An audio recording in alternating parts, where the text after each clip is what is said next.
Hola, ¿qué tal? Mi nombre es Diego, soy estudiante de licenciatura en Pedagogía de la Universidad de Lucerna.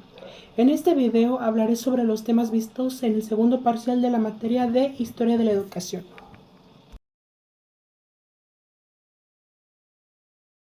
Empezando con el tema de la pedagogía cristiana, la educación en su origen no tenía carácter pedagógico, sino que era religioso, ya que Jesús en Nazaret menciona que fue el principal personaje del cristianismo. Así comienza la educación cristiana primitiva, ya que fue reconocida por las siguientes influencias, que son como la religión, la tradición hebraica, la visión filosófica y ética de la cultura helénica. Se dice que Jesús de Nazaret tuvo claramente pedagogía en el momento de difundir sus ideas a las personas en su tiempo, ya que utilizó los siguientes principios. Uno, que fue la valoración del contexto en el proceso de enseñanza-aprendizaje. 2. Las metodologías conforme a las características de los participantes. 3. Los recursos de enseñanza acordes al contexto circundante. Esto ya que en su metodología empleaba historias, parábolas, milagros, etc. Otro personaje importante en la educación de los cristianos fue Pablo de Tarso, ya que haciendo uso de diversas formas y recursos didácticos, concibió la escritura como medio de comunicación.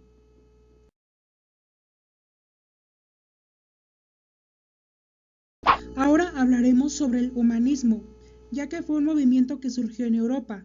Se centró en los textos clásicos de Grecia y Roma, promoviendo la idea de que los seres humanos tienen un potencial ilimitado para el conocimiento y creatividad. La reforma y la respuesta jesuita es iniciada por Martín Lutero en el siglo XVI, lanzando la Contrarreforma, jugando un papel clave en la educación, evangelización y revitalización de la fe católica.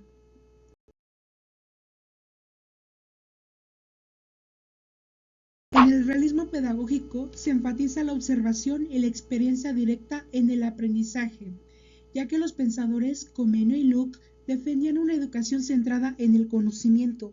En la Ilustración fue un movimiento que promovió la razón, la ciencia y el progreso para mejorar la sociedad.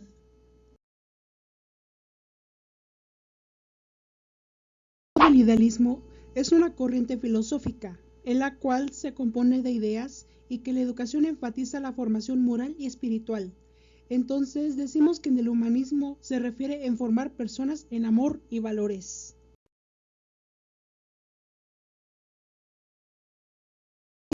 Hablaremos sobre el origen de la educación en México, donde existieron dos grandes escuelas, que era el Calmecac y el Telpochcali. Empezaremos hablando sobre lo que era el Calmecac. Esta era una escuela de los ricos. Se les enseñaba a defender sobre todas las cosas y se les enseñaba materias como canto, música, etc. Y la escuela Tepochcali era para los pobres. Podían acudir los hombres guerreros, los ponían a barrer, pescar, se les enseñaba un poco de astronomía. Durante la conquista de Tenochtitlan en 1521 se instaló la creencia de una ideología cristiana. En la evangelización es todo el proceso que debe llevar un católico. En este periodo hablaremos de Fray Pedro de Gante, quien fundó en Texcoco la primera escuela de la cultura europea destinada a los indígenas y evangelizó a la familia noble de Texcoco para que recibieran los sacramentos. Les enseñó a los indígenas la lengua castellana, el catecismo, la música, leer, escribir, etc. Los tlamantlins en esa época eran los maestros sacerdotes considerados.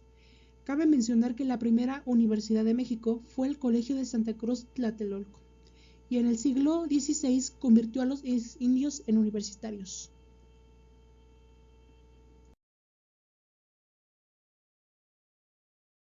En las mujeres eran las labores domésticas, el catecismo, tenían que ser puras, sumisas y obedientes.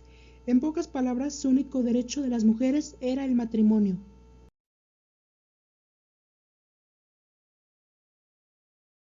Hablaremos sobre la hispanización, que implica una nueva forma de vida donde comienza un mestizaje racial y cultural, dando origen al territorio multitécnico y multicultural. Así como decía Nezahualcóyotl, que estamos en una corriente de evolución o no evolución.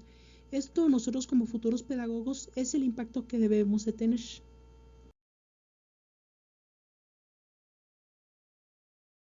Los objetivos del sistema educativo eran formar ciudadanos útiles para la sociedad. Así se preparaba a los jóvenes para asumir el rol en la vida comunitaria y militar. Es importante mencionar que la educación era considerada un pilar fundamental para la cohesión social y la continuidad cultural.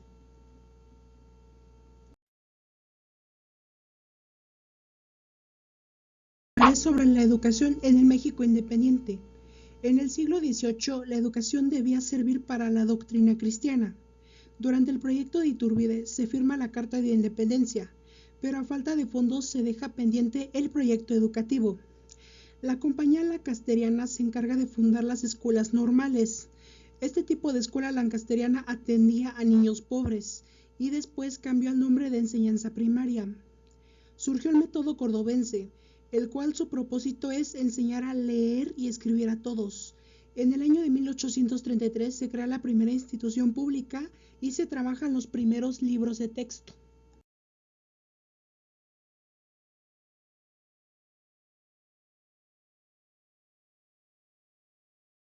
En 1843, Manuel Baranda comienza la educación y lleva a cabo la reforma de secularización. El 5 de febrero de 1857 se separa la Iglesia de la educación. Se realiza también la Constitución con un enfoque liberal donde se realizó el artículo 3, donde dice que la enseñanza es libre. En 1861, Juan Ignacio Ramírez, siendo un liberal, propuso separar el Estado de la Iglesia con relación a la educación. Así, fortaleciendo la enseñanza de las primeras letras, se le da la educación a las mujeres.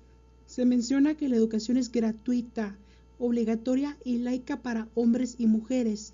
Durante el gobierno de Benito Juárez se crea la Ley Orgánica de la Educación Pública, dirigida por Gabino Barreda y Lerdo de Tejada, y se crean las escuelas nacionales, multiplicándose las escuelas públicas.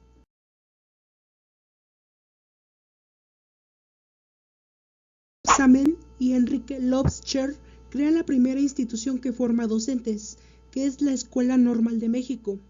Durante el periodo porfiriano se refuerza la educación rural, donde su educación de los niños se integra en formarlos con valores, ya que en el positivismo busca la enseñanza a través de la observación y la experimentación, dejando la experiencia religiosa.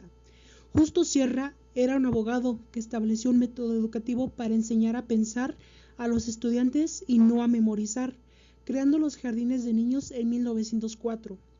Durante los años 1890 y 1900, las mujeres comienzan a tener la libertad educativa. Vamos a hablar sobre Lucas Alamán, que fue un historiador político mexicano y conservador, ya que es considerado el padre del conservadurismo mexicano, y con respecto a la educación, creó una dirección general de estudios trabajando con José María Luis Mora en diversos proyectos base a la reforma científica educativa. Enseguida toca el turno al historiador político y sacerdote mexicano José María Luis Mora, que fue un representante del liberalismo. Combatió el poder político e ideológico del clero y luchó a favor de una reforma educativa para el país, donde colaboró en cuestiones de educación partidario, de la enseñanza laica, destacándose en lograr el acceso universal a la educación. Y por último, hablaremos de Valentín Gómez Farías. Él fue un médico, diputado liberal y presidente interino de México. Confiscó propiedades de la Iglesia que sirvieron como establecimiento de ciencias médicas, hoy a la Facultad de Medicina, una biblioteca nacional que se le considera como el padre del liberalismo mexicano. Y respecto a la educación, amplió la apertura de escuelas nocturnas para jóvenes trabajadores y la creación de escuelas normales para maestros, ya que para él la educación pública era esencial para el progreso del país.